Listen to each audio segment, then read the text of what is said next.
All right, this is part 3, Functional Behavior Assessment from Cooper et al.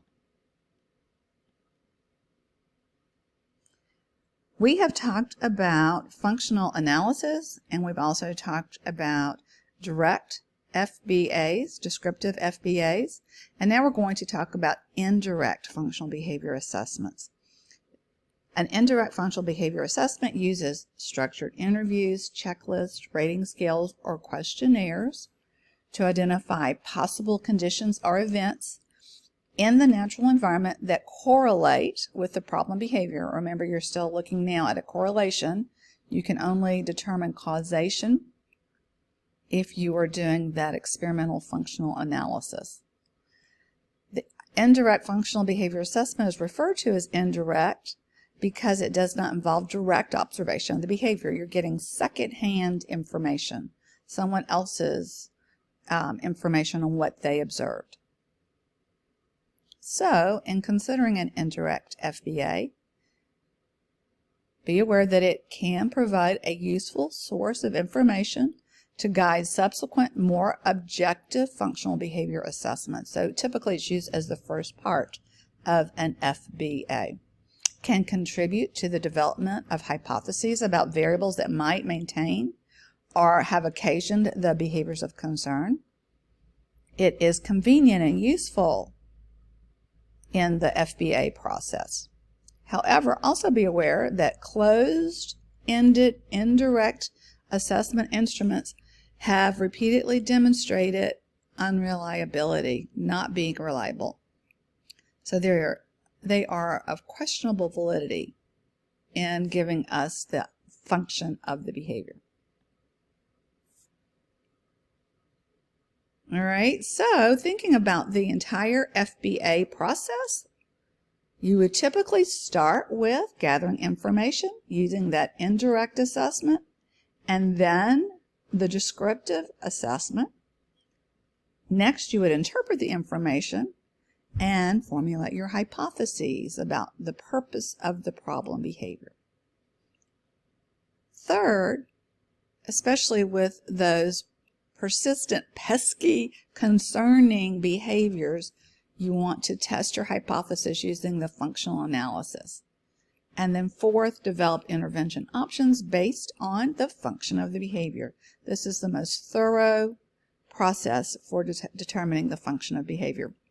I'll also tell you, you will see very often in school settings, other informal settings, or with behaviors that are milder, that typically teachers, therapists will actually conduct only numbers 1 and number 2.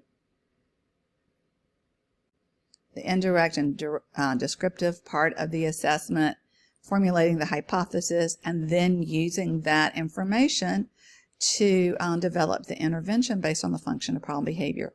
Just be aware, if you're skipping the functional analysis, this might be you might be missing out on the most important part to truly give you that causation factor, that the variable that is truly the function of the behavior.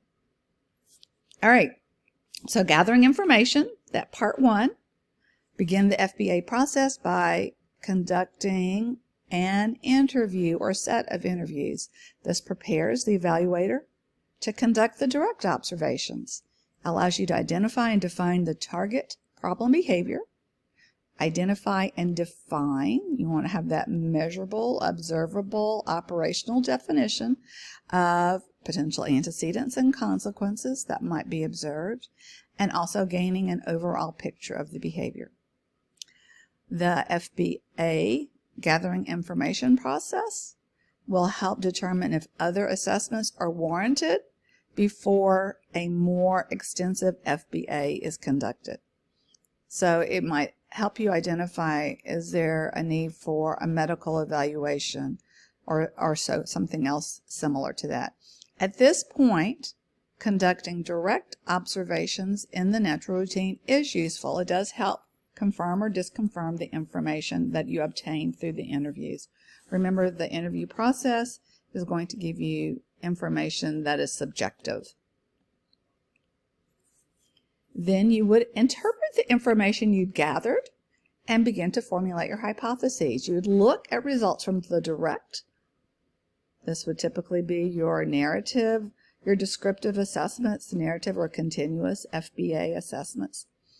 So you'd look at the results from the direct and indirect assessments to develop your hypothesis, looking for patterns of behavior and environmental events. Your hypothesis statement should include information about the antecedents, what's going on in the environment prior to the behavior.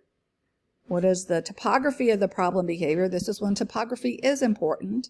You need to have the operational definitions of the problem behavior. And what is the maintaining consequence or consequences?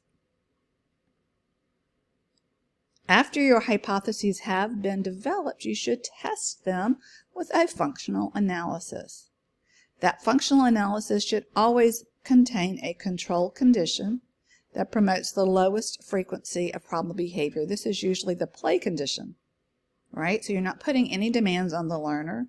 You have free available preferred items for the learner to interact with and continuously available attention. And so there is likely no motivating operation present for problem behavior to occur. Then you select the conditions under which to test your specific hypotheses. Here's a question, true or false? Behavior analysts may get interesting information from descriptive and indirect assessments, but these do not provide a basis for developing functional hypotheses.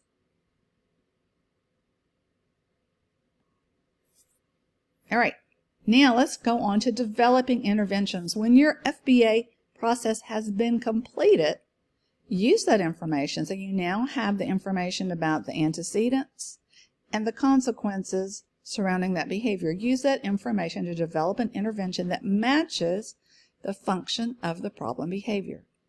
Your FBA has identified the antecedents that might trigger problem behavior, the potential behavioral deficits that should be remedied, the reinforcement contingencies that can be altered, and should also identify those powerful reinforcers, those reinforcers that have been maintaining that behavior, so you can use those as part of your intervention package.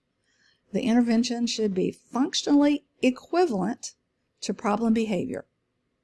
For example, if the problem behavior serves an escape function, the intervention should provide escape for a more appropriate response or alter task demands to make the escape less reinforcing. All right, the intervention's done, has been developed. The FBA is not done. I'll say that one more time to say it more effectively. When the intervention has been developed, the FBA is not done. You still need to conduct ongoing assessment to monitor the intervention effectiveness. The functions of behavior are not static. They're dynamic, change over time. Those variables surrounding behavior also, they change.